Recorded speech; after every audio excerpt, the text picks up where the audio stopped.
Magandang araw mga kagulay, welcome back sa akin channel. Greggy Farmer nga po pala ulit to. Bali, ngayong araw na to mga kagulay, update ko kayo dito sa pipino natin. And ito na siya mga kagulay, malinis na rin dyan sa ano niya. Nag-grass cutter na kasi mga kagulay. Ito rin yung ating talong. Yan. Mapapansin nyo mga kagulay, maaraw na dito sa amin. Mga nasa tatlong araw na umiinit mga kagulay. Bali itong video na to mga gulay, update dito sa ating pipino. Ano siya, natreleasan na rin siya mga kagulay. Lahat. Bali ito, wala na itong 1,000 mga kagulay. Kagawa ng ano. Ito 1,000 to sakto yung butas. Kaso lang may mga namatay. Hindi talaga maiwasan. Hulipan naman. Kaso hindi naman tumubo yung ibang nahulip mga kagulay. Katulad ng ganitong ano. Walang tumubo mga kagulay. Yan, ito yung hinulipan niya. No? Yan. Tapos doon wala na naman tumubo mga kagulay. Doon may mga walang tumubo. Yan. Ito na siya. Yan. Yan na natin pipino. Yan. Pakita ko na rin sa inyo doon sa ano. Sa sitawan natin mga gulay. Ngayon pa rin huhulipan mga kagulay. Ito din naman yung ating talong. Yan. Maganda ng talong natin mga kagulay. Yung mga bunga niya mga kagulay, talagang naka-recover na siya. Yan sunod-sunod ng mga bunga mga kagulay. Pero dito tayo sa ano, sa pipino. Yan ang ating pipinuhan mga kagulay. Yan, bali nag-grass cutter pa rin yung ano, yung isang kasamahan ko dito mga kagulay. Tapos yung isa maghuhulip mga kagulay. Yung mga namatay sa sitaw, gawa ng maraming namatay dun sa sitaw mga kagulay, gawa ng hindi namin napansin na hindi tumubo mga kagulay kasi sobrang damo. Nung nag-grass cutter na, yun, nakitang kita na yung mga hindi tumubo mga kagulay. To hanggang dito lang yung ano natin mga kagulay, pipino. Ito yung sinasabi ko sa inyo, 1,000 lahat to, yung butas kasi binilang na. Ayan. Kaso hinulipan to, kaso hindi pa rin tumubo mga kagulay. Ayan, yan. Malalaki na siya. Hindi ko na rin ano, yan ako na gano'n ng panghuli mga kagulay, gawa ng malalaki na yung iba. Yan. Di ako magsugod. Asa man di ka magsugod? Sa batong. Kana nga batong gagmay. O pwede mo dito ka magsugod. Ha? Kaya gas katirong pa man yan ng isa ka ano? Napa may isa ka linya. Ito yung sitaw natin mga kagulay, wala pa siyang trellis. I-trellisin pa namin yan mga kagulay.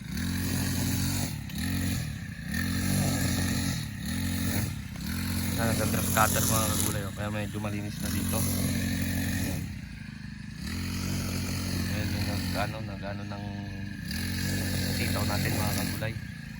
Kasi may maraming hindi tumubo dito mga kagulay. Sayang naman. Hirap-hirap pa naman mag-trellis mga kagulay, kaya pinaanuhan ko na lang din. Kahit nahuli na, pero habol pa yan mga kagulay. Asa ka nagsugod dire? Dagan no? Mga kagulay, marami dyan hindi tumubo. Tapos doon marami rin mga kagulay. Saka di pa ito natin trellisan, baka bukas siguro. Kasi maglalaba muna ako ngayon mga kagulay. Linggo. Lalabog muna ako. Gawa ng bukas naman, mag-harvest na naman kami dito sa pangalan nito. Mag-harvest muna kami dito sa talong. Kasi marami nang ma-harvest bukas. Ito yung ating talong mga kagulay. Ayan, ang mga bunga mga kagulay sabit lang. Ayan, ang bunga niya mga kagulay. Ayan. Kung nakaraan halos nakakalbo siya, ngayon marami siyang bunga mga kagulay. Tapos ngayon ang gagawin ng isang kasama natin mga kagulay ay magdidilig. Kasi mabilis lang ano yung lupa dito mga kagulay, mabilis lang matuyo. Kasi kung titignan nyo to mga kagulay, ayan yung ano niya, tuyo na kagad. Ayan tuyo na kagad mga kagulay. Pero yung kapag kinatkot mo naman, medyo basa pa siya. Yan. Pero huwag na nating hintayin na matuyo hanggang ilalim mga kagulay. Hindi ko na siya hinihintay, kaya papadiligan lang natin para mabilis din magdilig. Kasi kapag natuyo na yung ilalim, siyempre ibig sabihin mabagal lang pagdidilig, gawa ng ipopondo na niya yung ano, kasi hindi naman ako nagpapatubig mga kagulay katulad ng iba. Talagang ano lang, hose lang yung gamit ko mga kagulay. Ayan. Yung drip, hindi muna namin ginamit yung drip mga kagulay, gawa ng nginakit ng ano, ng mabait yung iba, kaya sumisirit yung iba mga kagulay. Di ba nga naka sa ilalim dati yung drip, ngayon pinaibabaw namin kasi nung nakaraan ito madaling maubos yung 3 drum. Tataka kami bakit napakabilis maubos, yung pala marami na palang nginat-ngat ng ano, ng daga doon sa ilalim, kaya nilabas namin. Hindi pa namin na aanuhan na lalagyan ng pangdugtong, kaya di pa namin ginamit. Pero gagamitin din yan mga kagulay, kumbaga hindi pa siya naayos kasi. Yan siya mga kagulay. Ito yung ating isang tagadilig. Yan. Yan ang ano na yan, akala mo lang bata yan tingnan mga kagulay, pero yung sabi ko, tulad yung sabi ko doon sa no reels ko, ano yan, 45 na yan mga kagulay. Ayan. Baby pa ko. Magdidilig siya ngayon dito kasama doon. Didiligan niya. Hindi pa naman galang sa ibabaw pa naman ng tuyo yung ano natin dito, kaso lang hindi ko na hinihintay talaga kasi mas mahirap kapag magkukulang talaga siya ng tubig na mismo. Ayan. Yan ang ating pipino na Legacy F1 mga kagulay. Ayan. Tapos na siya trilisan lahat ng pipino, doon na lang sa ano. Yung isang kasama na, bali 5 kami dito, yung isang kasama namin ay umuwi. Kaya wala siya ngayon dito mga kagulay, kaya 4 lang kami. Ako naman naka-schedule ako ng labang ngayon kasi sa linggo na ako walang laba-laba mga kagulay. Wala nang may suot ng brief.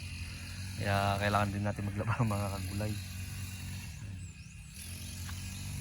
Katanaw na rin dito sa ating naka-recover mga kagulay na ano, na pangalan nito, talong.